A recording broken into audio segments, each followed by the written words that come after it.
welcome back to the East County Sports Report. I'm Ramon Scott along with Dave Dickens. Dave, we brought on from the Santana Sultans, do everything man from the Sultans, Colton Snipes. He's going to run it, he's going to pass it, he's going to kick it, he's going to intercept it, he's going to run the snack bar, he's going to move the chains, he's going to do it all. You've seen him a couple times, and he's really the heart and soul of this Sultans team. I mean, it's almost like the way Colton goes, the way the Sultans go right now, it seems like.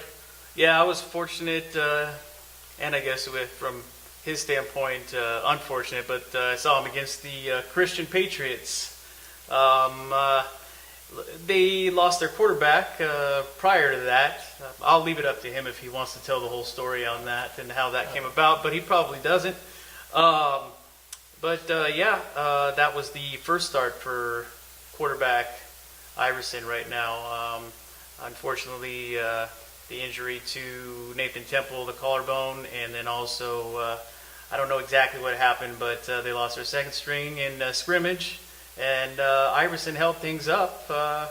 Tough one against the Patriots, but then he definitely came up this last week. You want to elaborate on that, Colton? Yeah.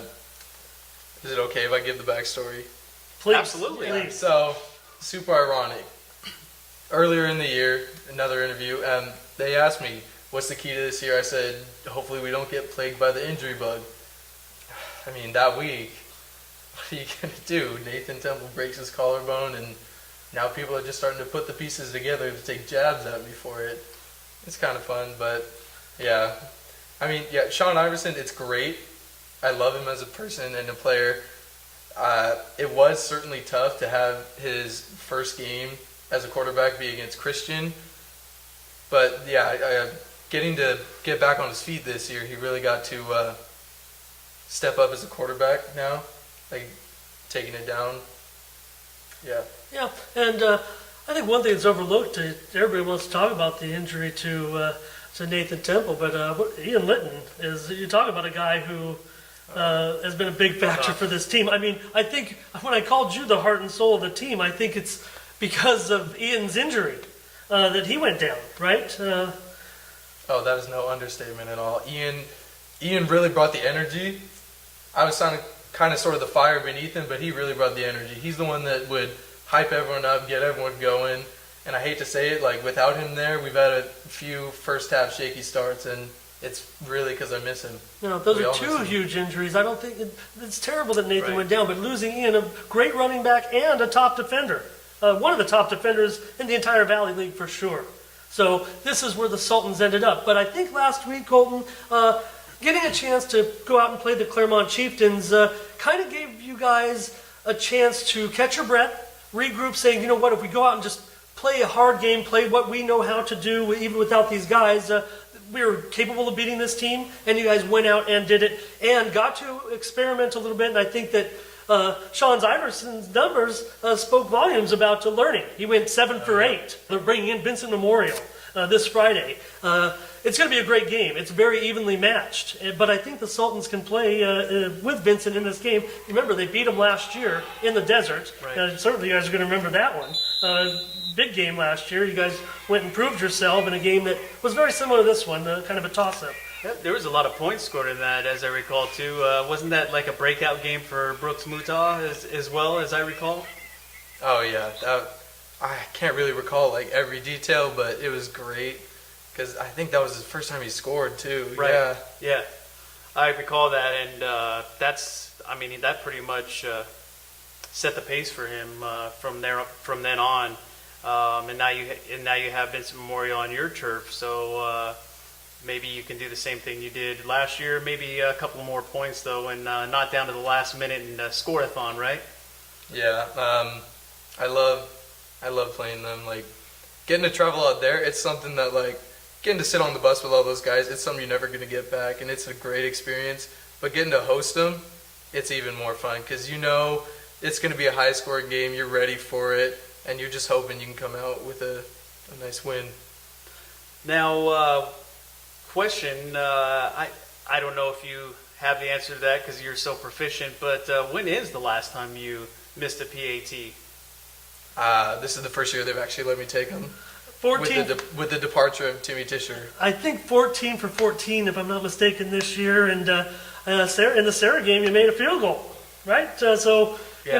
I talked about some of the kickers in the East County. I'm going to apologize to Colton right now for overlooking him. I think Justin McElligott made a huge splash with his game-winning field goal, and I think Jason Hernandez of the Monarchs certainly has to rank right up there as well. But I think we can put Colton in among the elite kickers in the East County with his statistics so far and his perfect PAT record. Timmy was a great kicker, so he's got some big shoes to fill, so to speak.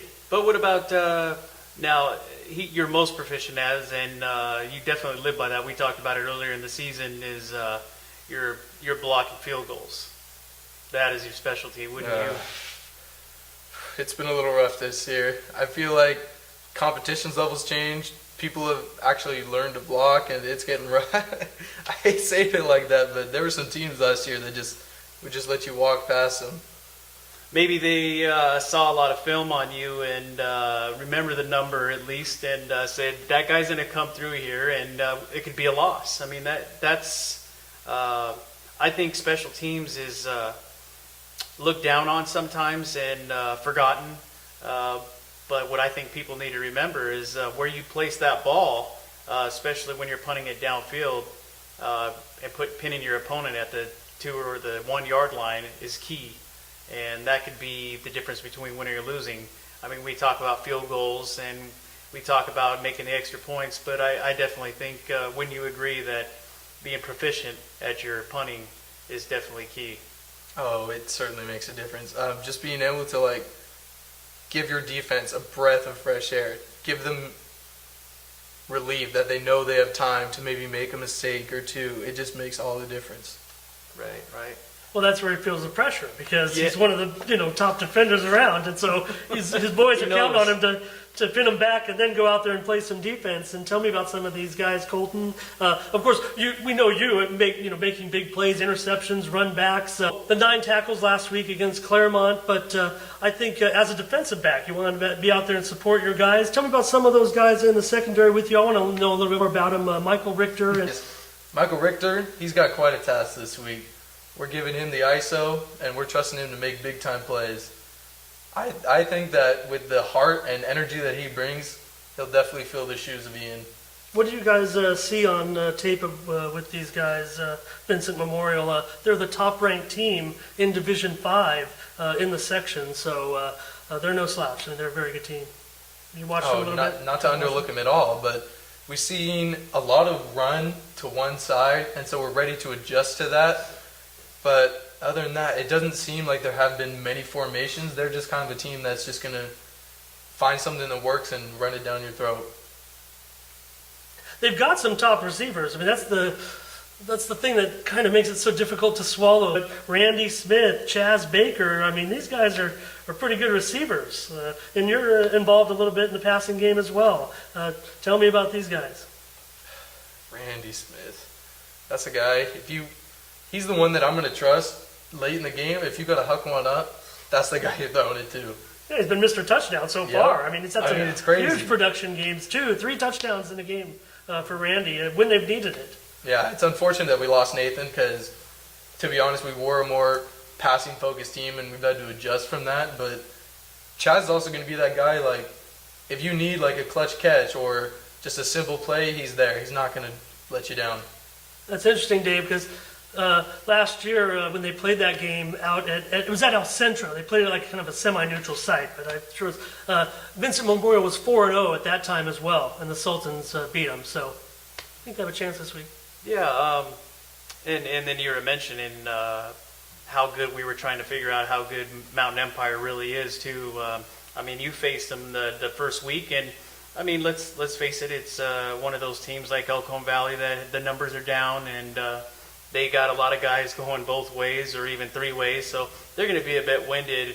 Not to take anything away from your performance and beating them the way you did, but we kind of wanted to see from your viewpoint, right? Playing against the Mountain Empire. It's been 34-7. The Sultans won, and now they've won 3 straight games. So tell us about what did you see in them that night? I mean, they're pretty decent, but you guys handled them. There wasn't really a lot of film. There was only passing league. that we could really take off of it. So I gotta say, it's just that first night. It's just that home opener. You come out with a crazy energy like you've never had before. That was great, and that's what I was going to mention next too, was Jared Forrest. I mean, he had 2 picks in that game. So with everything happening and all the momentum on the Christian sideline, I mean, that still quieted the crowd somewhat when he made, especially the first one in the corner of the end zone. I mean, that was fantastic. Yep. Jared, yet again, another great two-way player. A sophomore, his brother was a monster of a player. Now plays at UCSD or one of those big UC schools. He's coming and he's filling his shoes nicely. Not necessarily the lineman, Right. but he has come with some athleticism that we really needed this year. Maybe he has that special power of reading the quarterback's eyes and knowing where the ball's going to go.